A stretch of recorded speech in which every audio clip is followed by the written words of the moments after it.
Flow, the psychology of optimal experience. Mihaly Csikszentmihalyi, imagine yourself completely absorbed in an activity you love. Perhaps you're sketching in the margins of evening light, your pencil moving across paper with effortless precision. Hours pass unnoticed. The world around you fades until there's only you, the paper, and the emerging image. Your breathing synchronizes with each deliberate stroke. Time seems to dissolve, and you find yourself in a state where effort feels effortless, where challenge meets skill in perfect harmony. What is this mysterious state of being, and why does it feel so profoundly satisfying? This experience of complete absorption has a name: flow. Psychologist Mihaly Csikszentmihalyi spent decades studying these moments when human consciousness operates at its peak, when we become fully immersed in what we're doing.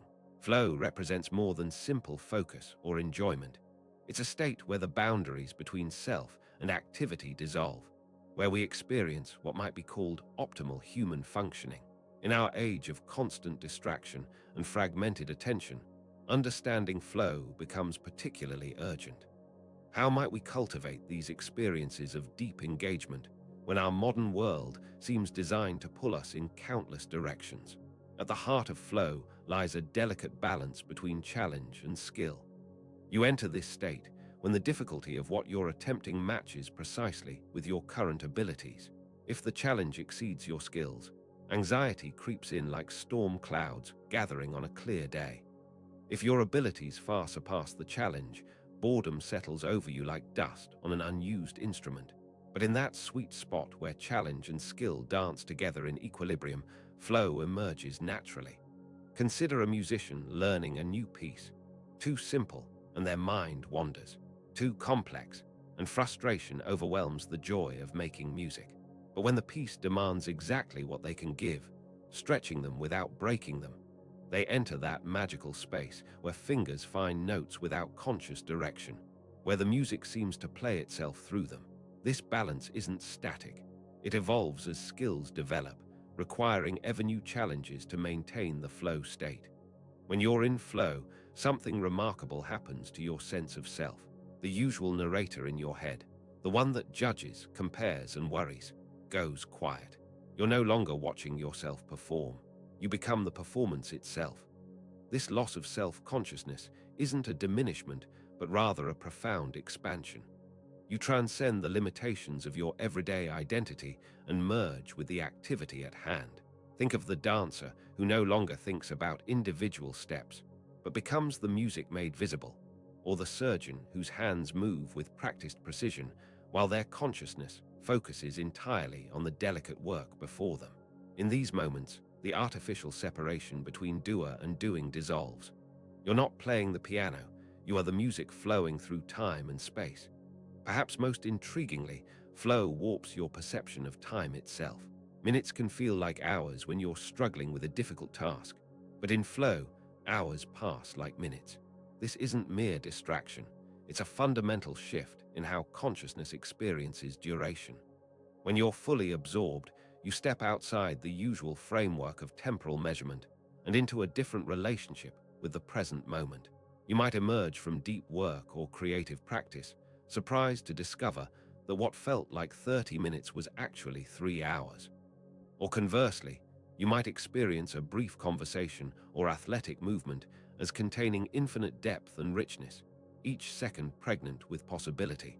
This temporal flexibility suggests something profound about the nature of human attention and its relationship to our experience of reality. Flow also requires clear goals and immediate feedback. You need to know what you're aiming for and how you're doing along the way. But these goals differ from the abstract, distant objectives that often dominate our daily lives. Flow goals are immediate and concrete: the next brushstroke, the next line of code, the next chess move. The feedback is equally immediate. You can see, feel, or sense right away whether you're moving in the right direction. This immediacy creates a closed loop of action and response that sustains the flow state. Unlike our usual experience of working toward distant rewards, flow provides its own intrinsic satisfaction. You don't play music to finish the song. You play because each note is rewarding in itself. This shift from external to internal motivation transforms work into play, effort into ease. In our hyperconnected age, these insights about flow take on special significance.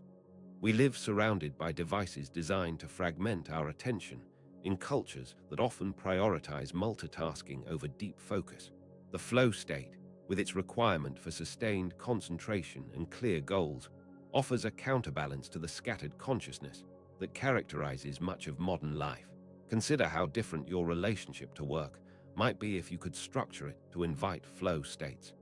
Instead of checking email every few minutes, you might create extended periods of uninterrupted focus. Instead of juggling multiple projects simultaneously, you might sequence your activities to allow for deep immersion. The question becomes, how might you redesign your daily rhythms to honor your capacity for flow? Yet flow also raises important questions about the nature of human fulfillment. If these states of optimal experience are so rewarding, what does that suggest about our usual way of being? Are we living below our potential most of the time? And if flow requires the perfect balance of challenge and skill, how do we navigate a world where we often have little control over the challenges we face? Perhaps most provocatively, flow suggests that happiness isn't something we pursue directly, but rather something that emerges when we're fully engaged with life itself. Instead of asking, "How can I be happy?" we might ask, "How can I become so absorbed in what I'm doing that the question of happiness becomes irrelevant?" The key insight you might carry forward is this: flow isn't a luxury or an occasional peak experience, but rather a natural human capacity that can be cultivated through conscious attention to the conditions that support it.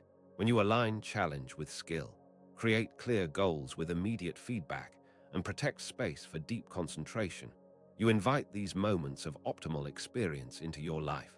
This understanding leads to a profound question that extends well beyond individual experience.